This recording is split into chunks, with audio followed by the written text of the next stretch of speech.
आज के इस वीडियो में मैं आपको दूरी यानी डिस्टेंस को अच्छे से समझाऊंगा।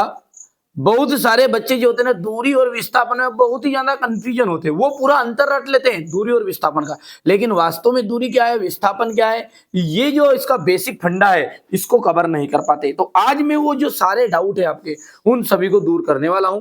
तो आइए सबसे पहले तो अपन दूरी को अच्छे समझते हैं। ठीक है, जैसे मान के चलिए ये एक बच्चा है, एक बच्चा है और इस बच्चे को कहाँ जाना है, स्कूल से घर जाना है।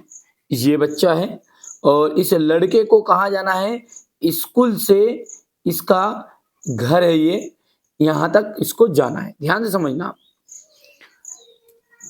ठीक है। अब इस बच्चे को स्कूल से घर की तरफ जाना है, ठीक है। तो ये बच्चा मान के चलिए यदि यहां से इस तरीके से गया, पर स्कूल से घर न जाने की बजाय ये थोड़ा सा दुकान पर चला गया, कुछ सामान लिया और सामान को लेने के बाद में घर पर पहुंचा। ध्यान से देखो, फिर ये इसके घर आया। क्या कहा मैंने कि ये जो बच्चा है, ये बच्चा पहले स्कूल गया, फिर स्कूल से छुट्टी हुई, तो स्कूल से छुट्टी हुई तो वो दुकान पर गया, दुकान के बाद में घर आया। तो ये जो बच्चे द्वारा तय किया गया रास्ता है, ये जो रास्ता इसने तय किया है, ये वास्तव में क्या है, दूरी है। ठीक है, तो यानी कि हम सिंपल से बात करें कि जो रास्ता है ना, कोई भी रास्ता तय करेगा उसको हम दूरी कहेंगे। किसी भी बिंदु, कोई भी दो बिंदु ले लो, ये यहां से यहां तक इसने तय किया, मान के चलिए यहां से यहां तक इसने कितना किया, 40 किया, 40 मीटर चला। यहां से ये घर से होम तक, इस दुकान से होम तक या घर तक गया तो कितना हो गया, 30 हो गया। तो टोटल कितना चला बच्चा, तो आप बोलोगे 70 चला। कितना चला, 70। ठीक है, कितना चला भैयू, टोटल वो 70 चला। तो बच्चे द्वारा तय की गई दूरी कितनी हुई है, 70 हो गई है। क्या हुआ, किन्हीं भी दो बिंदुओं के बीच में तय किया गया कुल रास्ते की लंबाई, कुल रास्ते की लंबाई को अपन क्या कहते हैं, दूरी कहते हैं। तो इसको पहले परिभाषा अपन लिख लेंगे, किसी व्यक्ति के द्वारा, सब समझाऊंगा, है ना। विस्थापन को भी डाउट क्लियर होने वाला है। ठीक है भैया, तो चलिए इसको देखते हैं। पहले तो अपन यहां से दूरी, है ना। अब दूरी जो है वो क्या है, सबसे पहले परिभाषा लिखेंगे इसकी, किसी व्यक्ति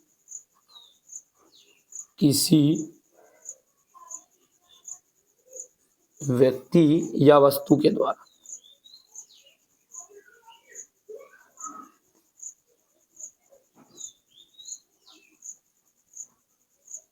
किसी व्यक्ति या वस्तु के द्वारा किसी दो बिंदुओं के बीच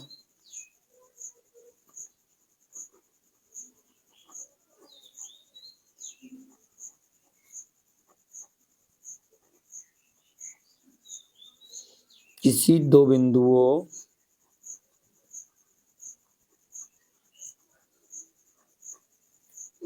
के बीच तय किया गया या तय की गई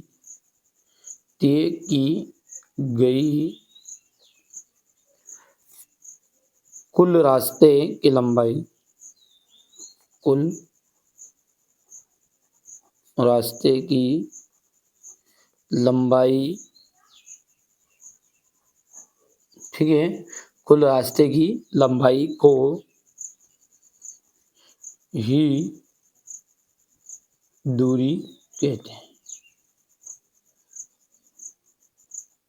क्या बोला है कि किसी व्यक्ति के द्वारा या वस्तु के द्वारा कोई भी दो बिंदु है, ठीक है, तो दो बिंदुओं के बीच में जो तय करेगा रास्ता, उस रास्ता जो है उसकी टोटल लंबाई को अपन कहते हैं दूरी।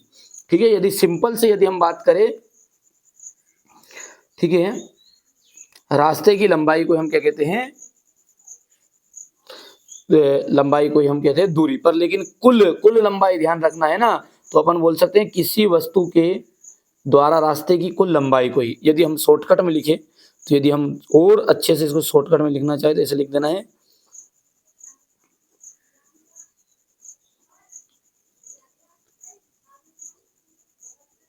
रास्ते की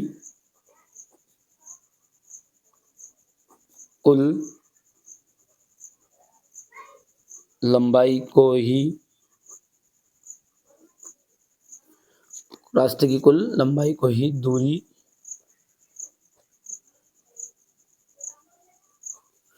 कहते हैं। समझ में आ गया कि रास्ते की कुल लंबाई को क्या कहते हैं? दूरी कहते हैं। ठीक है भैया, तो ये पहले तो सबसे पहले दूरी के बारे में मैंने आपको बताया, विस्थापन भी बताऊंगा, मैंने डरने की कोई जरूरत नहीं है। ठीक है, पहले दूरी से संबंधित बातें अपनों को पूरी में डिटेल देखो। मैंने कहा शुरुआत में वीडियो के कि मैं आपको, ठीक है, कोई भी डाउट शेष नहीं रहने दूंगा। तो ये दूरी की परिभाषा हो गई है। कोई सिंपल सी परिभाषा लिखनी चाहे कोई बच्चा, तो कोई भी व्यक्ति या वस्तु जब किसी भी रास्ते पर चलता है तो उस रास्ते की कुल लंबाई को ही, ठीक है, उस रास्ते की कुल लंबाई को ही क्या कहते हैं? दूरी कहते हैं। तो पहले तो स्टार बना के आपको इसमें इससे संबंधित कुछ बातें आपको इसमें नोट करनी है। ठीक है, कि दूरी जो होती है, दूरी किसी वस्तु, ये एक नंबर में आता है, किसी वस्तु पथ की कुल लंबाई है। दूसरा स्टार यदि हम बात करें तो आप लिख सकते हैं इसमें कि दूरी में केवल क्या होता है? परिमाण होता है, दिशा नहीं होती। देखो दिशा की कोई जरूरत नहीं है, इस चित्र में आपने देखा होगा, तो इसमें देखा आपने गौर से, इसमें कोई दिशा की जरूरत नहीं है। मन चाहे जब किधर बच्चा किधर भी जा रहा है ना, तो यहाँ पर अपन लिखेंगे दूरी में केवल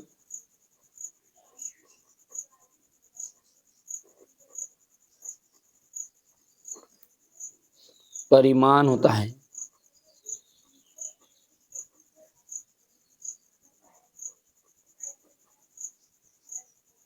दिशा नहीं। ठीक है, यानी मोटरसाइकिल भले ही वो 10 किलोमीटर से घर आ सकता था, पर लेकिन 50 किलोमीटर घुमाई तो क्या कहलाएगा? उसका परिमाण कितना कहलाएगा? 50 किलोमीटर कहलाएगा। परिमाण होता है, क्या नहीं होती? दिशाहीन, दिशा नहीं होती है।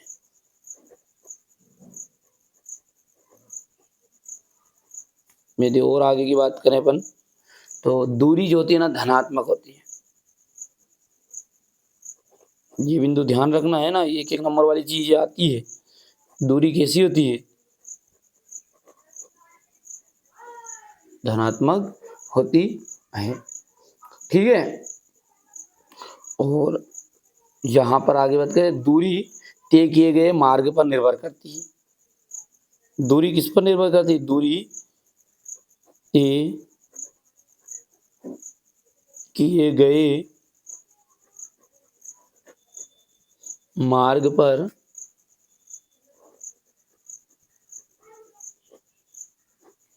निर्भर करती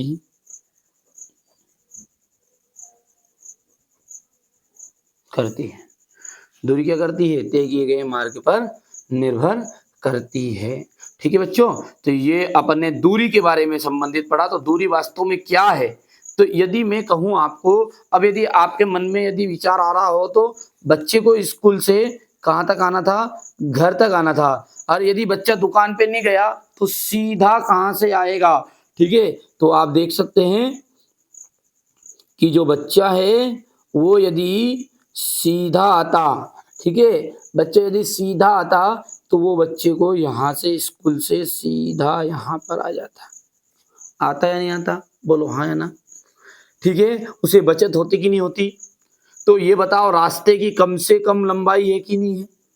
ज्यादा है क्या? तो ये भी दूरी है, वो भी दूरी है। ये यहाँ से यहाँ तक बच्चा चला तो वो भी दूरी है, मतलब वो तो रास्ते की लंबाई है, पर कुल लंबाई को अपन कह सकते हैं दूरी। और कम से कम चलेगा, यदि तुक्तान लगाएगा और उसे शॉर्टकट, अपनी भाषा में शॉर्टकट, यदि बच्चा शॉर्टकट चलेगा तो वो शॉर्टकट ही क्या कहलाएगा? विस्थापन कहलाएगा। यानी हम कह सकते हैं कोई भी दो बिंदु है, कोई भी दो बिंदु है और उन दो बिंदुओं के बीच में का जो सबसे छोटा रास्ता होता है, उस छोटे रास्ते को अपन क्या कहते हैं, विस्थापन कहते हैं। बहुत बहुत सा बेसिक सा कॉन्सेप्ट है, कोई घबराने की जरूरत नहीं है। ये बच्चा यदि सीधा स्कूल से घर की तरफ आता और शॉर्टकट रास्ता अपनाता तो शॉर्टकट जो होता है वो, ठीक है, विस्थापन कहलाएगा। ठीक है भैया, तो यदि हम विस्थापन को परिभाषित करें तो विस्थापन की परिभाषा आप लिख सकते हैं कि किसी भी दो बिंदुओं के बीच में सबसे छोटे रास्ते को, और सबसे छोटे रास्ते की जो दूरी है, सबसे छोटे रास्ते की दूरी को ही क्या कहते हैं, विस्थापन कहते हैं। तो ये विस्थापन के बारे में अपन अगले वीडियो में और डिटेल जानेंगे, है ना। पर अपन ने इसमें दूरी समझा अच्छे से, क्या समझा है, दूरी। विस्थापन को मैं अगले वीडियो में कवर करूंगा ताकि हमारे बच्चों को कोई भी दिक्कत ना हो। चलिए, तो ये दूरी से संबंधित कुछ बातें थी जो मैंने आपको बता दी।